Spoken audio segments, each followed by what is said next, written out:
Chad Daybell was the leader of a small doomsday cult. He created a following after publishing a series of books about his near-death experiences. He would often attend prepper conventions of people preparing for the end times. He was a Mormon who was kicked out of the church because of his extreme beliefs. While attending a prepper convention, Daybell was approached by a blonde-haired, blue-eyed fan named Lori Vallow. The two hit it off and started having an affair. Both were married, but soon both their spouses would be dead, as would Lori's children, JJ and Tylee. Chad and Lori then quickly got married in Hawaii. Eventually, people in their lives caught on to what was happening. There was an intense investigation and search for the missing children. They were found buried in Chad's backyard. Then, the body of Chad's wife was exhumed. What followed were 2 trials and the convictions of Chad and Lori for the murders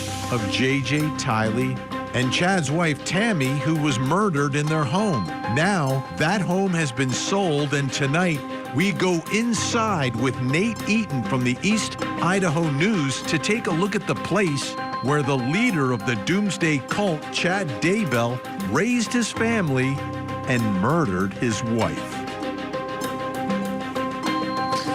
I'm Benny Politan. Thank you so much for joining us tonight here on Closing Arguments. And we've got a big hour in store for you. Red tie, you know it's verdict day. But first, I want to talk about Chad Daybell. And how did that whole story start? The beginning was a search for missing children, JJ and Tylee, the children of Lori Daybell. Now, the search started for JJ because his grandma and grandpa missed him, and they knew something was wrong, so there was a wellness check. Then it turned into Lori disappears, and she just, you know, vanishes. They track her down. She's not saying anything about where these children are. And then their bodies are discovered, buried in the backyard of Lori's new husband, the prophet, Chad Daybell. And at that point, everyone's worst fears were coming true in all of this. But the story got bigger and bigger. The death of Chad's wife, Tammy. She was murdered in her own home. Could you imagine, like, your home, this is where you raise your family with your husband, and your life is taken by your husband in that home? So tonight we're going to take a look inside of that home, because we've never done that. Nate Eaton from EastIdahoNews.com is going to join us in just a minute.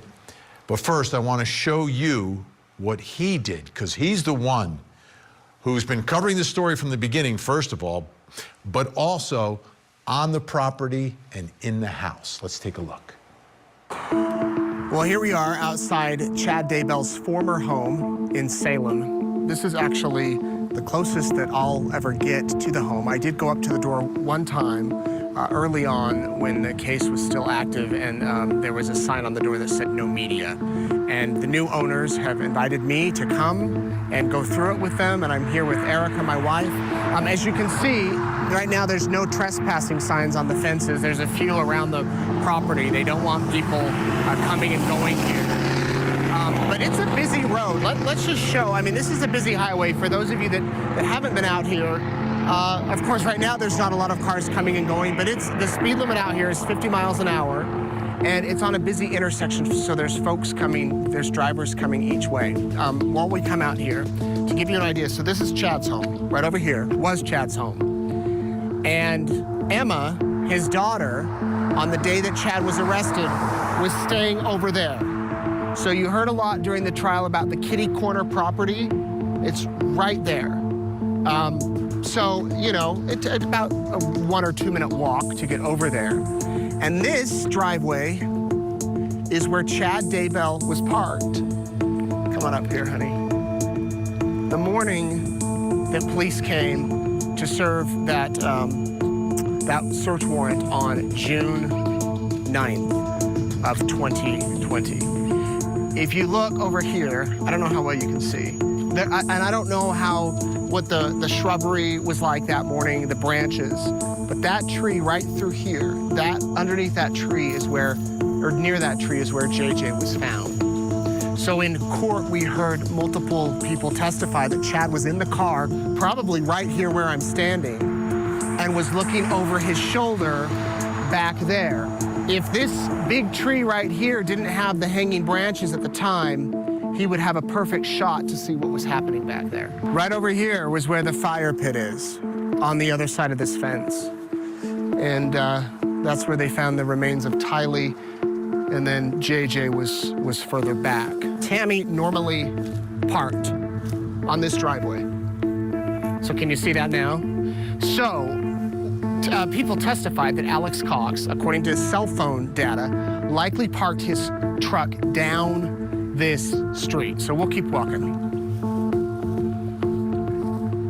This is where the cars would park. And so the plan was, most likely, that Tammy would park here, that Alex Cox would come down this street, not very far, and he would be able to shoot her here, as she was parked along this way.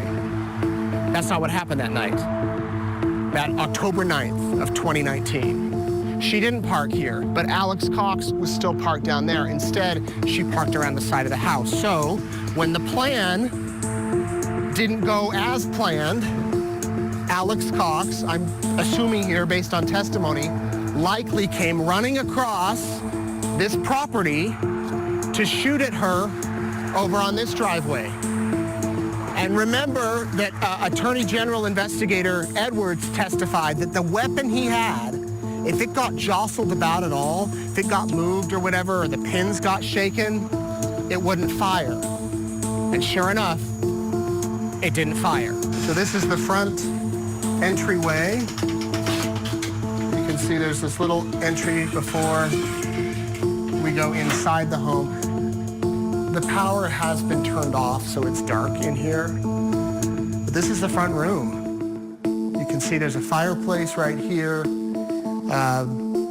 The buyers told me that, you know, when they went through it, there was obviously stuff here. In fact, throughout this video, you might see some of the photos that they took when they were going through the house. But this is the room where they were informed, or when the neighbors came over that to, you know, bring gifts after Tammy had passed away. This is where Chad was, and this is where their son Garth was. Of course, Emma didn't live here at the time, but the day after, a few days after Chad Daybell was arrested, Emma and her son, her husband, Joseph Murray, moved into the home. So they took possession of it. And so they've been living here for the past 4 years. So we'll just walk through this, again, the front room. You can see there's some light fixtures that probably came with the house and lights on the wall. It is an older home. And then did you show the fireplace, honey? Older fireplace here. It looks like this is white rock. And if we go down here, the hallway, I'll tell you, it's much smaller than the photos, in my opinion, much smaller than the photos showed us in the court. I mean, this is pretty narrow hallway. Yeah, there's a bathroom. Only one bathroom on this side. This looks like a girls' room. Just, I say that because of the pink walls. Then there's another room here to the left. We can come on in here. Closet. Now, this next room is the master. And this is the room where Tammy Daybell was murdered. And from the photos, again in court, the photos we saw, the photos I've seen since, the room seemed much bigger than it is. The bed was here. And I believe it was on this side that they said Tammy fell out of the bed, which she did not. So this is their room. This is a closet. I mean, it's not very big. But what's interesting to me is right across the hall. This is how many steps? 1, 2. These are not narrow hallways. This took me 2 steps, is where Garth Daybell This was his room. From what I understand, this was his room. And he was in this room when his mom died. Well, I guess that's the question. He believes he was in his room when she died in her sleep. He was actually likely working at the haunted mill when she was killed. And when he came home, he says he checked into this room. He saw 2 lumps in the bed. It was assumed it was his parents. Came in here and went on YouTube. But one of the most surprising things is how close these rooms were. You could hear, I mean, a simple conversation you can hear across the hall. So this was Garth's room, and this was the master room. Again, kind of eerie. It feels kind of empty. And if someone was coughing, I imagine you would be able to hear them very loudly. Right. With that span. Being so close. And I mean, the walls are, I guess there is some space here, but this is a closet. But I mean, you would hear it. So this is where Tammy Daybell took her last breath. So we'll walk down here to the kitchen area. Again, there were photos given to us that kind of show what it looked like. This is the kitchen. Come over here, and I don't know how well you can see with the light, but if you look out this window, you can see the pasture, you can see the outbuildings, the red barn area. You can see where those bodies were buried. And, you know, I guess if you don't know what's out there, you don't know. You wouldn't think anything of it. But you've got the 2 windows. Chad Daybell knew. Chad Daybell knew every time he came here to the sink and looked out there that there were 2 children buried back there. Tammy, though, you know, she didn't know. Now this is the kitchen. This is the main part of the home. The next part of the house is attached, and this was the big question during the trial. Is it a 2-story home? Is it a 1? Legally, technically speaking, this is a 1-story portion of the home. But to get to the cozy cone, as they called it that because on the movie Cars, they're saying it looked like the cozy cone on the movie Cars. But if we come out here, again, we don't have power, so this is the garage, which was full of stuff from what we're told when the buyers came through. So this was the garage, and then this area, you want to come in here, and this is storage, you know, just shelves, older storage area. And then what's interesting, you remember Chad Daybell writing about feeling like Harry Potter trapped under the stairs, and he was able to get out and see his goddess lover? There is an area under the stairs here. I don't know if he was referring to this, but kind of interesting that there was this area in here. And again, this will all be torn down by the new buyers. But if we go up here, this is the door to the cozy cone. So we'll head up, and I'll try to show you, you know, in here is shelving, a lot of storage. This is where Chad Daybell was served the warrant on June 9th of 2020. And he stayed in that master bedroom till Tammy died, and then he moved to Hawaii. His children then moved in. He then moved back in the house after Lori was arrested. And he moved up here. And he was sleeping over here in a bed when he was served that warrant. Now, John Pryor made a big deal that no one could really live up here. There's multiple power outlets. Do you want to show those, honey? There's 3 over here. There's a 4th here. There's 2 lights. There's a light switch. It's pretty warm up here. I don't know about the AC and heating. There's a 5th plug, though. You could bring in a fan. You could bring in a space heater. It's kind of warm up here right now. And someone could definitely stay up here. Let's show you the view out the windows. So this is the front. Can't really see much out that window. But if we go over here, And I believe they showed in court the view from this window. You've got your eye on where JJ was buried, and you've got your eye on where Tylee was buried. You can see both very clearly. In here was the garage where the tools were and where the police searched. And this, you can see that the cement needs repair, but this was where the tools were kept. If we go in here,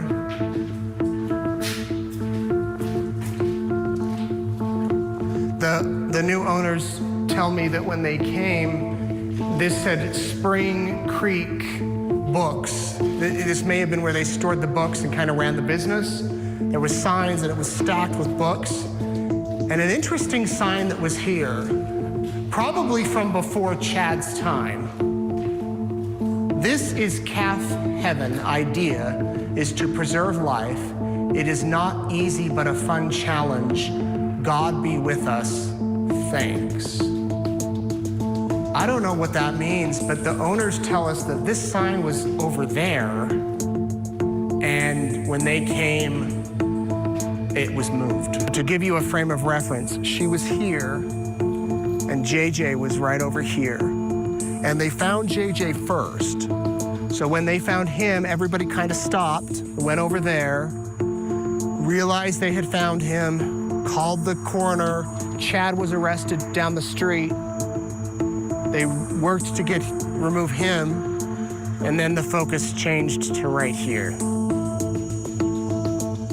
I don't know about you, but for me, this is eye-opening and now sort of completes the picture of what you imagined during the course of those trials. Let's bring him in. Joining me tonight, news director for East Idaho News, Nate Eaton. Nate, great work.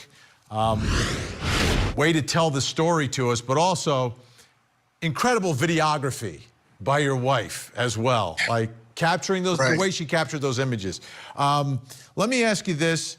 When you're inside the house and you're in that master bedroom, do you think there's any chance that Garth was there at the time of the murder? From being inside, is that even possible? If someone struggled for half a second, that you wouldn't notice some level of commotion going on there? That's a good question, Vinny. You know, he worked at a haunted house near the home, and Tammy died on October 19th, so, 11, 12 days before Halloween. He says he was there till really late, midnight, 1 o'clock. It's possible he came home, looked in the bedroom, thought he saw his mom and dad in the bed. His mom could have been killed by then. There was a question that came up of maybe Chad Daybell wasn't even at the house when he returned home. If Tammy was killed while he was at work, did Chad Daybell stay in that bed the entire night with a dead body? When did it happen? And these are all questions. I went through the house again yesterday with investigators who had never been back since June of 2020. These are questions they have too, and they were able to, let me know their thoughts about what may or may not have happened. Garth testified that he wasn't there, that when his mom died, or that she died in the middle of the night when he was in his bedroom. But there's that murky timeline there, Vinny, that we may never know. So how about Alex Cox? Is there a way, again, from being inside the house, that Alex Cox could get into the house while Chad's there with his wife and she wouldn't notice? Do you believe that it's possible that Alex Cox could have been in the house that night? Absolutely. Absolutely. We know that his cell phone was at a church about 3 miles away. Well, I should say 3 minutes away. And it stopped pinging around 10:45 that night for about 45 minutes, I believe. So realistically, Chad Daybell could have left the home. Tammy could have been in bed. They know that she was in her bed playing on her phone, playing a game on her phone. They've pulled the data. Chad could have left the home. It's a 3-minute drive to the church, picked Alex up, brought Alex back to the house. If Tammy Daybell's in the home and it's dark, she's in her bed, she could have easily, been smothered right there. Alex could have come in the home with Chad, smothered her in the bed. She would have never known. Chad then could have taken him back to the church.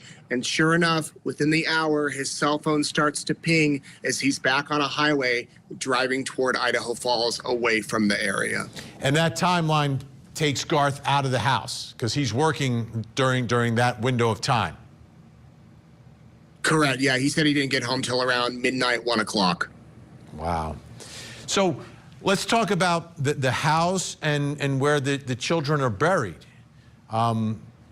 We believe that is this taking place when Tammy's not there and Tammy is somewhere else? Like how is it possible? Because everything's so close to each other. I would think if you're in the house and someone pulls up on the driveway, you're going to hear it. You're going to notice it. Right. Well, as far as the kids, I don't think the kids were ever inside the home. If you look at that property, what surprised me is how many entrances to the back pasture area there are. 3 gates, easy access. If you have a pickup truck like Alex Cox did, and the first person to die was Tylee, and there's these outbuildings, these sheds, which you can see there, that red building, that's one of the outbuildings that are there. You could have easily taken a body back there, stored the body. I don't think Tammy Daybell was going back into the pasture a lot. She was a school librarian supporting the family, so she's probably leaving the house around 7:30 in the morning, getting back around 4:30. It's the fall. It gets dark here around 5:30. She's preparing dinner for her family. So, you know, it's possible that the day that Tylee, the last time she was seen, and the day that she was burned on that property, Alex Cox could have shown up right after Tammy went to work. They could have started to burn her body.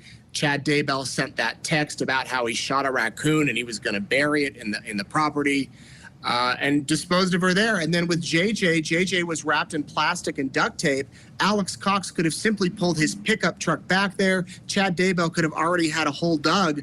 They could have simply put his body in the ground, covered it with dirt, and left.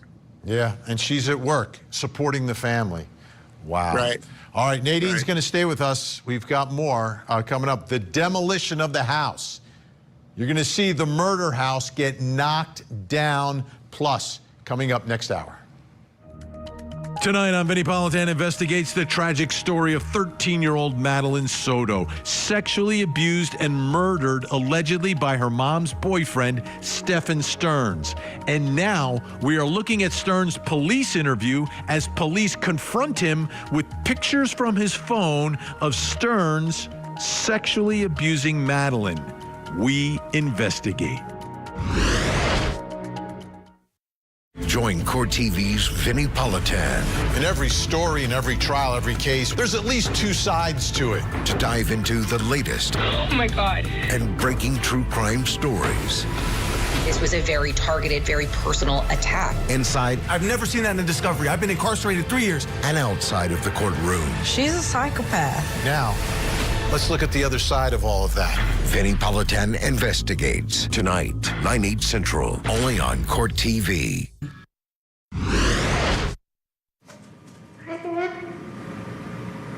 Hello? Are you okay? So there's section the property. The house that you're Yeah. Yeah. So my friends will be talking to you. okay? What, are they in the house? No, they're out in the property. Are they seizing stuff again? They're searching. Chad Daybell's last few moments of freedom there on the phone with his wife, Lori Daybell, who was in jail at the time. They're searching the property, they find the children, and it's game over for Chad Daybell. Well, guess what happened? The home where Tammy Daybell was murdered, right next to the property where the children were found, demolished. And Nate Eaton from EastIdahoNews.com was there for it. Take a look. We are out here at Chad Daybell's property, and it is being demolished. I'm going to turn this around.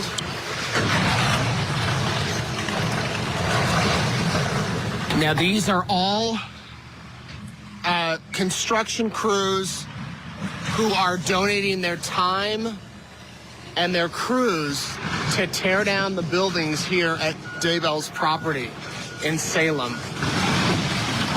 And they started within the past hour or so, and they are really moving. So here's the house. This is the home.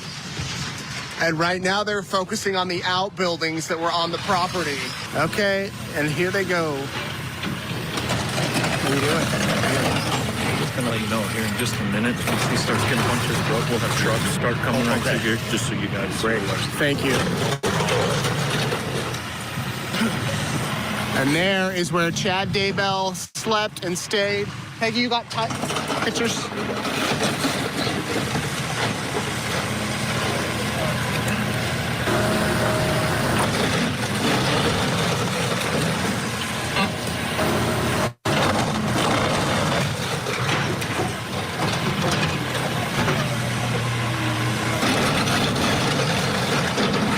That's the cozy cone where Chad Daybell likely had hundreds of conversations with Lori Vallow when she was in jail.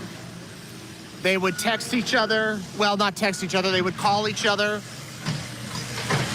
They would communicate back and forth with each other. And you can see behind me that that area has been flattened.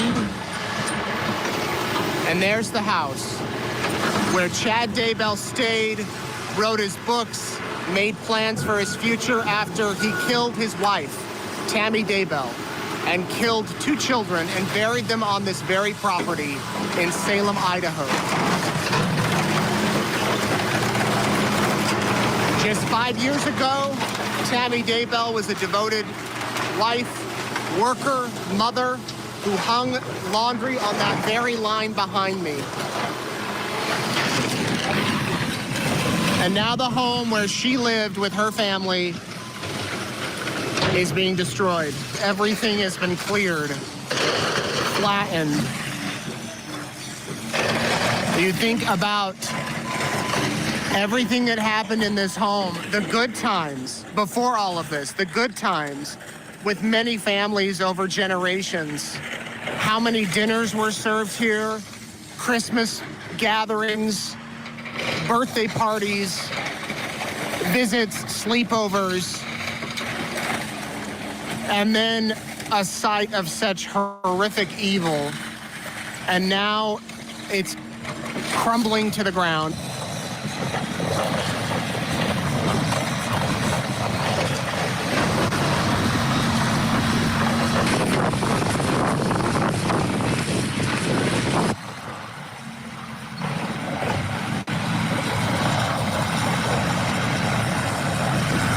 Many of you asking what will be done with the property once the house is done. By tonight, probably by this afternoon, all of the debris will be cleared and it will sit here for some time. The new owners are trying to make plans for what's next. They say they want to consult with the victims' families, get input, and do some sort of memorial. So that's kind of the plan for now. They're moving so efficiently, these guys. What they're doing is they have multiple trucks lined up, and when they bring up the debris, they're piling it, and then they're loading it in the trucks, and then the trucks are taking it to a recycling center that will go through all of the debris and recycle what they can and then destroy the rest of it. But remember, all of these guys are doing this out of their own, generosity. These companies are volunteering their time and their manpower and their machines and their tools and their equipment, all of it to help here at the property.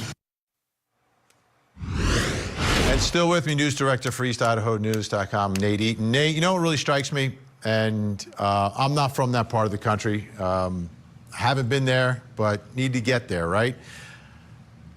The contrast between the good and the evil, right? The evil that took the lives of those 3 innocent people, 2 children and a devoted mother and wife. And then the good the new owners concerned about the victims, not just about turning a profit, the people who donated their times. Talk to me a little bit more about the big picture, like this story in that community. Oh, it's huge, Vinny. There were people driving by all day, stopping to take photos, some getting out of their cars with tears running down their faces. This was a home that has been there for generations. Before the Daybells lived there, this was the gathering place in the neighborhood where kids would get together to play softball, kickball. They'd have popsicles on summer nights. It was a fun place. It was a great place. And then it turned into such horror. So the neighbors, they knew it needed to come down. They wanted it to come down, but it's still just a mix of emotions across the board. All of those guys out there volunteered their time, their machines, their gasoline. They spent the entire day tearing down that property and didn't get a penny for it. I mean, that shows you the community coming together for a stack of pizzas showed up for the construction workers. The couple that bought this, who wants to be anonymous, they started a nonprofit simply so they could buy it. And within 2 weeks of finalizing the purchase of the home, it's torn down.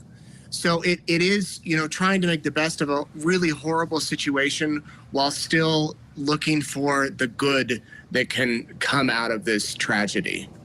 I don't know if you've spoken to them recently, but how about Tammy's family? How are they doing?